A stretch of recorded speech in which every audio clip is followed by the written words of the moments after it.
배덕교 성도 여러분, 지난 한 주간도 평안히 잘 보내고 계시지요?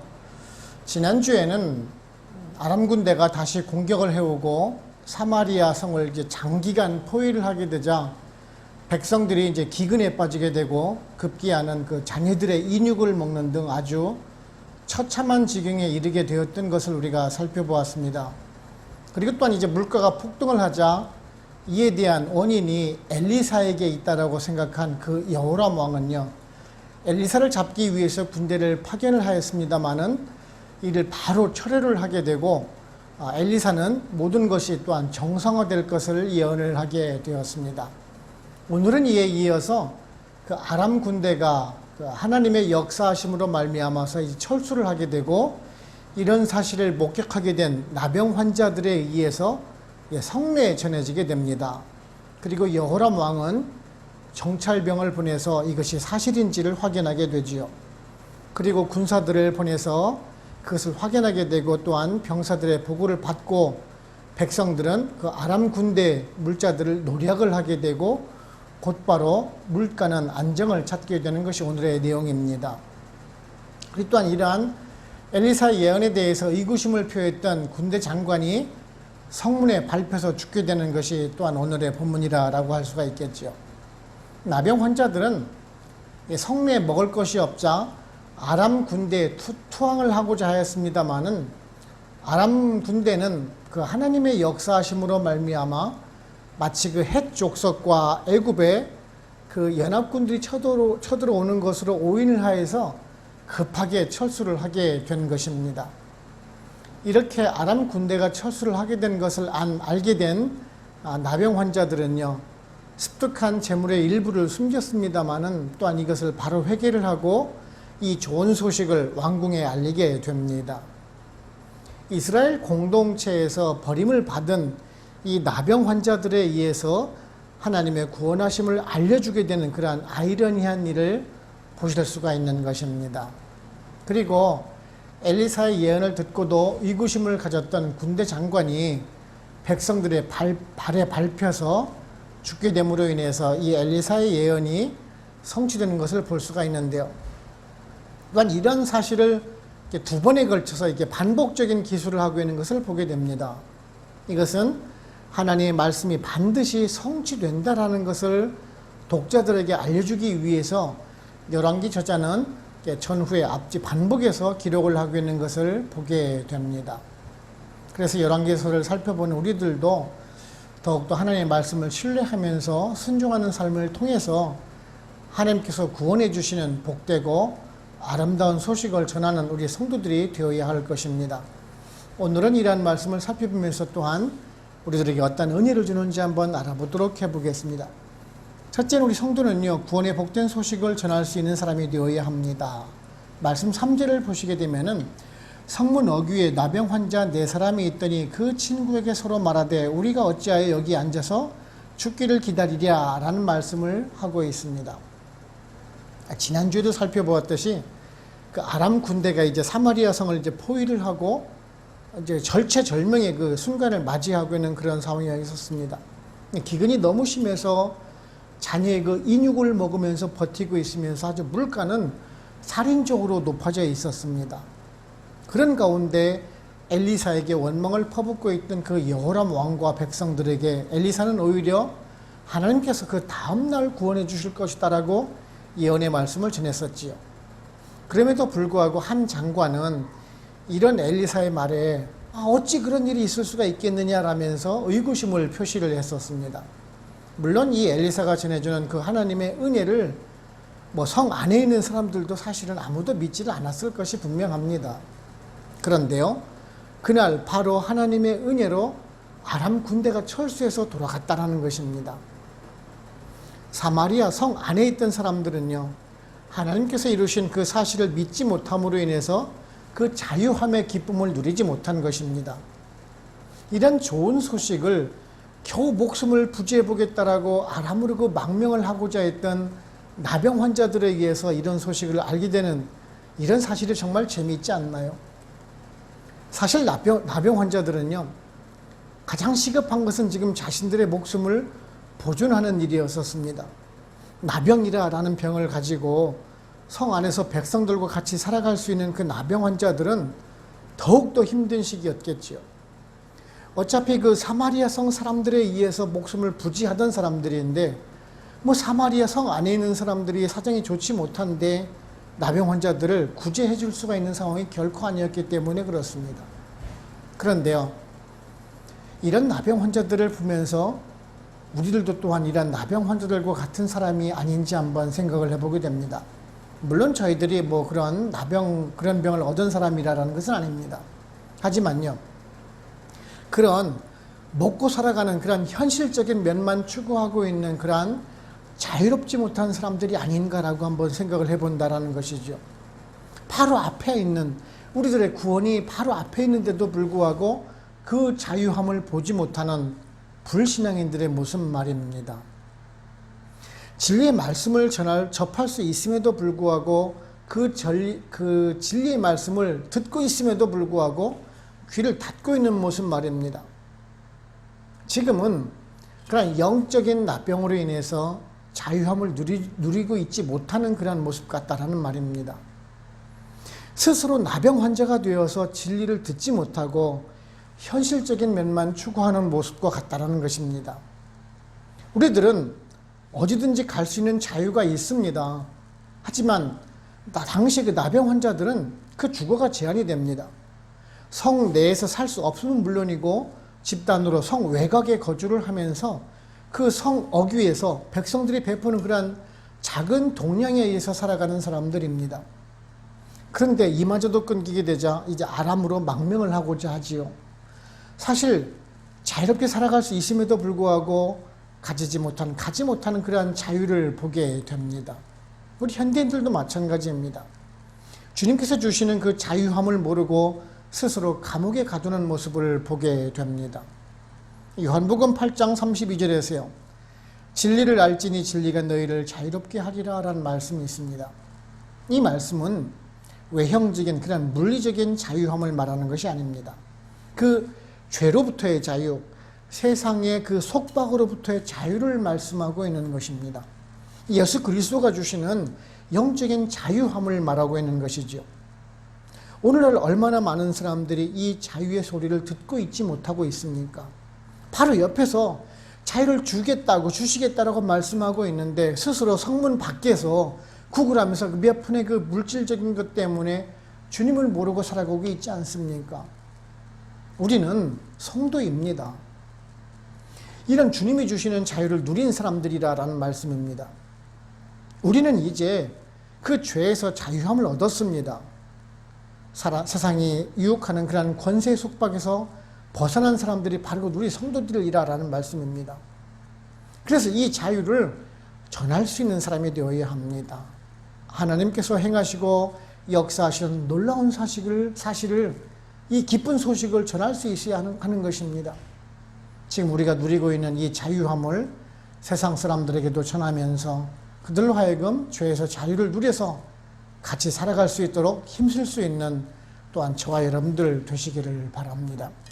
둘째는요, 하나님의 구원 방식은 우리들의 상식을 뛰어넘는다라는 것입니다. 말씀 6절을 보시면은 이는 주께서 아람 군대로 병거 소리와 말소리와 큰 군대 소리를 듣게 하셨으므로 아람 사람이 서로 말하기를 이스라엘 왕이 우리를 치리하여 햇사람의 왕들과 애굽의 왕들에게 값을 주고 그들을 우리에게 오게 하였다 하고 라고 말씀을 하고 있습니다. 나병 환자들은 아람으로 망명을 하고자 해서 군대가 진을 쳤던 곳으로 다가갔는데 아무도 없는 것을 보았습니다. 아람 군대가 자신들이 가지고 있던 식량이며 무기들을 버리고 도망을 간 것입니다. 그들이 얼마나 급히 도망을 갔는지 그들이 잤던 장막과 말과 나귀 그리고 모든 식량과 장비 보물을 그대로 두고 도주했다라고 말씀하고 있습니다. 그 이유는 헷 족속과 애굽의 그 용병들이 돈을 주고 산 그 병사들이 지금 쳐들어오는 소리를 듣게 하셨다라는 것입니다. 하나님의 신비로운 역사하심으로 아람의 병사들을 잘못 듣게 하는 사건이 발생했다라는 것입니다. 이에 대해서 어떤 학자들은 골짜기에서 바람이 부는 소리를 듣고 착각했을 것이다라고 주장하는 사람들도 있습니다. 자연현상을 통해서 착각하게 만들었다는 것이죠. 물론 그럴듯한 말인지 몰라도 중요한 것은 하나님께서도 그러한 자연현상마저도 하나님께서 역사하고 계시다라는 사실입니다. 지난번에도 살펴보았듯이 엘리사를 잡으러 온 그 아람의 군사들을 그 시각을 잠시 어둡게 함으로 인해서 사마리아 선까지 오게 하는 것을 우리가 살펴보았는데요. 오늘은 이와 비슷한 것으로 역사하시는 것을 보게 됩니다. 즉 하나님께서는 사람들의 눈과 귀를 만드신 것처럼 잠시 보이지도 않게 잠시 들리지도 않게 하실 수가 있는 분이라는 것이에요. 하나님께서는 백성들을 구원하시는 그 하나님의 섭리를 우리는 또한 발견을 하게 됩니다. 하나님께서 이스라엘 백성들에게 이러한 초자연적인 역사를 통해서 하나님께서 구원해 주시는 것은 오늘 말씀뿐만은 아닙니다. 우리가 민수기 21장을 보시게 되면은요, 물뱀에 물려서 죽어가는 그 백성들을 보시고 노수로 만든 뱀을 보게 하심으로 인해서 낫게 해주시는 은혜를 또한 베풀어 주시는 것을 보실 수가 있습니다. 우리가 엊그저께 지난 주일에 살펴보았듯이 물이 없어서 원망하던 백성들을 위해서 그 반석을 쳐서 그곳에서 물이 나게 하셔서 백성들에게 생수를 공급하시기도 하셨습니다. 그 사막 한가운데에서도, 그것도 바위 한가운데에서 물이 솟아난다는 것은 우리들 상식으로서는 이해가 되지 않습니다. 하지만 하나님께서는 이러한 이적을 베풀고 계시는데요. 그 이유가 무엇이겠습니까? 바로 곧 그 완악한 백성들의 마음을 돌이키도록 하나님께서는 이러한 그 초자연적인 역사를 보여주심으로 인해서 하나님의 능력과 하나님의 권능을 보여주시는 것입니다. 그리고 가장 귀하고도 놀라운 그 하나님의 역사가 또한 무엇인 줄 아십니까? 바로 곧 당신의 그 독생자 아들을 희생시켜서 우리들을 구원해 주셨다는 사실입니다. 죄인된 우리를 대신하여서 죽게 하시고 창조주가 그 피조물이 되게 하셔서 경험하게 하시고 우리들이 죽어야 할 그곳에서 주님이 대신 죽게 하시고 다시 3일 만에 다시 살리신 점이라는 것입니다.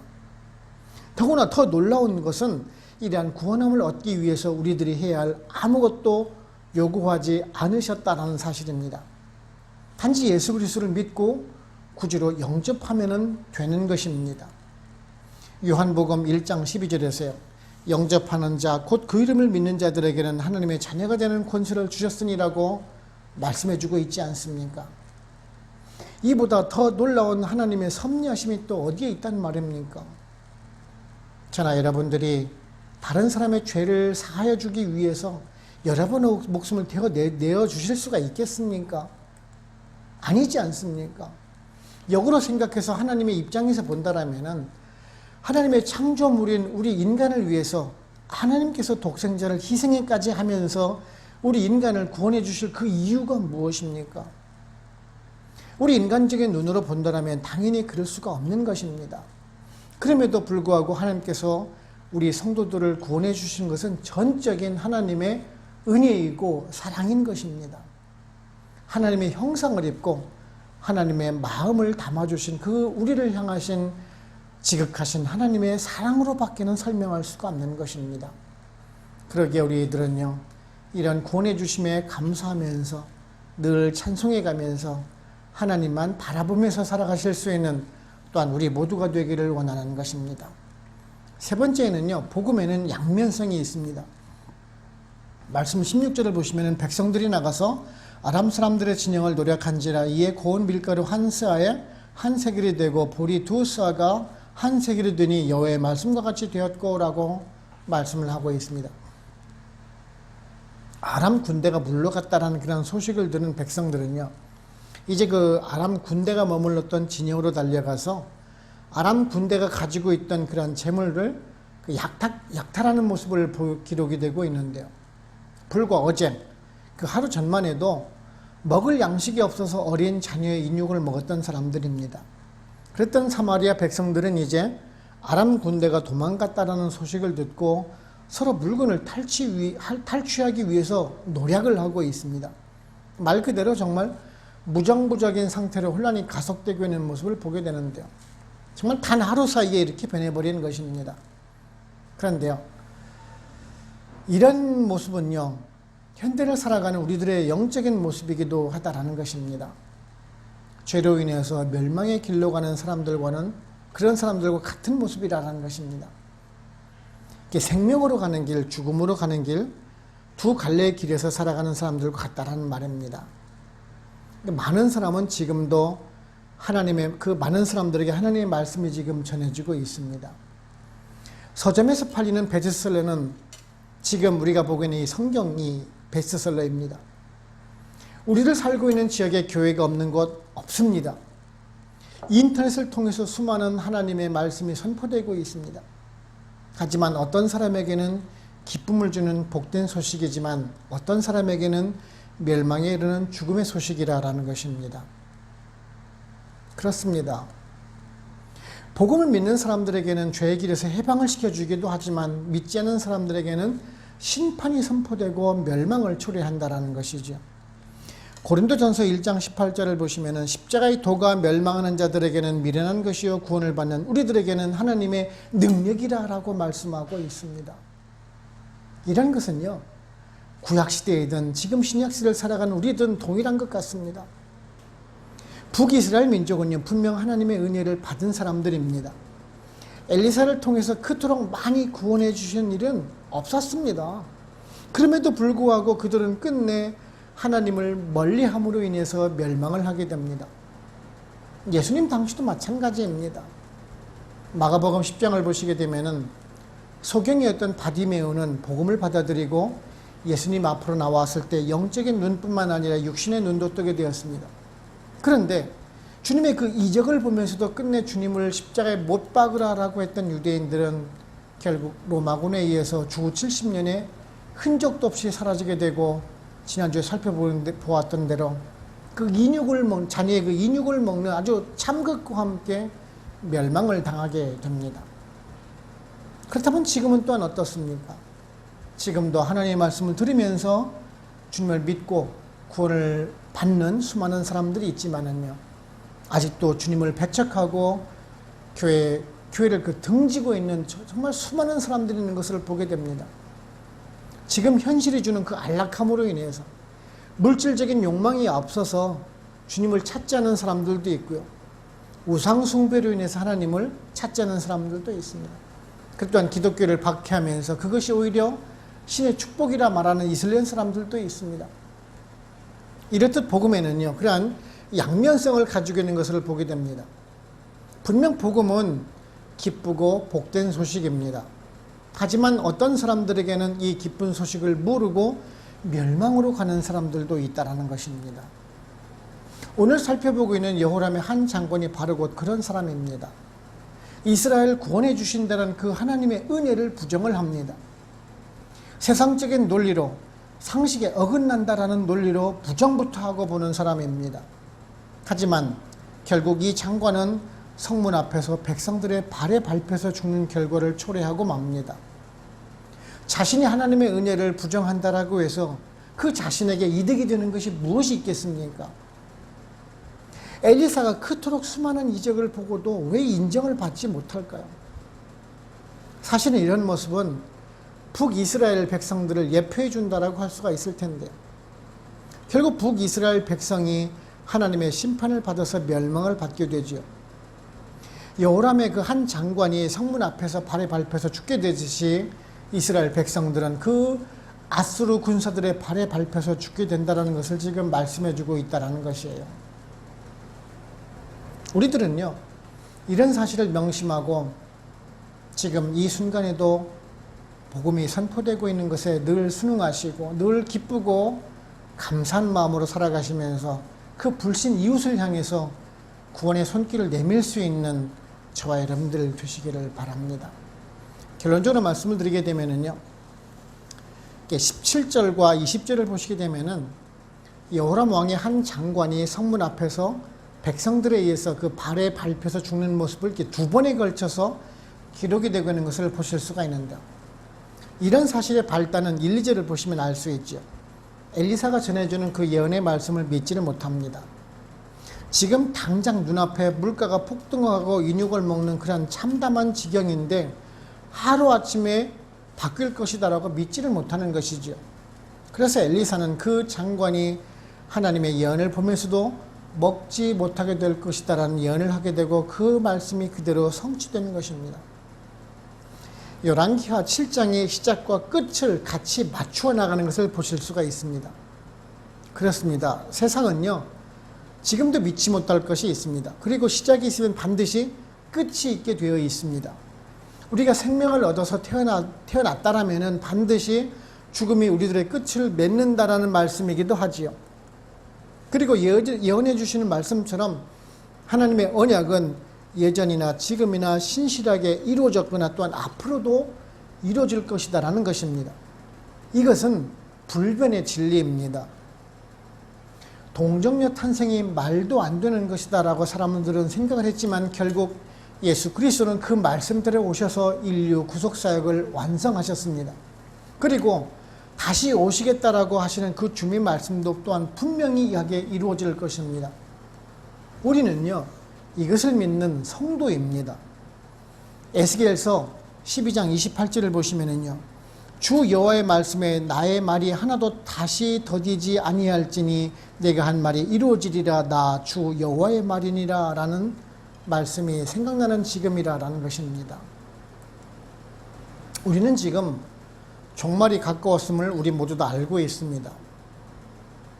주 마르나타여 속히 오시옵소서라는 그러한 믿음의 고백으로 오늘도 재림하시는 그 주님을 소망 중에 우리가 기다리시면서 정말 어렵고 힘든 현실을 인내로 이겨나가시면서 살아나가실 수 있는 우리 베들교회 모든 성도님들 다 되시기를 주님의 이름으로 축원을 합니다. 아멘. 기도하겠습니다. 하나님 아버지 감사합니다. 오늘도 저희들에게 말씀을 통해서 교훈해 주시니 감사를 드립니다.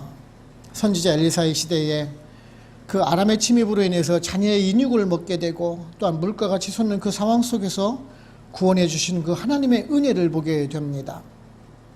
죄 가운데 살아가면서 우상을 숭배하는 그 완악한 백성이지만 그래도 버리지 아니하시고 사랑으로 구원해 주시는 그 모습에, 그 하나님의 사랑의 모습에 저희들도 소망을 가집니다. 저희들도 죄악 가운데 살아가면서 때론 하나님이 없는 것처럼 하나님을 잊고 살아갈 때가 많지만 그래도 하나님의 백성이라 불러주시고 하나님은 은혜를 함께 해주신 그 은혜를, 그 사랑을 또한 진실로 감사를 드립니다. 우리들이 이 은혜를 잊지 않는 사람이 되기를 원합니다. 아울러 다시 오시는 주님을 소망 중에 살아가면서 힘들고 어려운 나이지리아 이민 생활을 슬기롭게 이겨나가기를 원합니다. 우리가 늘 말씀을 묵상하고 주님과 기도로 교통하고 성령님 인도해 주시는 길로만 행해 나감으로 인해서 성공적인 인생을 살아나갈 수 있는 우리 베들교회 모든 성도님들 다 될 수 있도록 성령님 인도하여 주시옵소서. 이제 남은 한 주간도 또한 주님과 같이 동행하며 말씀을 묵상해 나가면서 주님과 함께 같이 살아나가는 우리 베들교회 성도님들 다 되기를 소원을 합니다. 오늘도 말씀을 주시며 감사하옵고 예수님의 이름으로 기도드립니다. 아멘. 축도를 마칩니다. 지금은 우리를 구원하시는 예수 그리스도의 은혜와 하나님 아버지의 크고 크신 사랑하심과 성령님의 인도하시고 역사하시고 우리와 같이 교통하심이 베들 한인교회 모든 성도님들과 그들의 직장과 사업장 그리고 선교지와 베들교회 위에 지금으로부터 영원토록 함께 합시기를 간절히 축원하옵나이다. 아멘.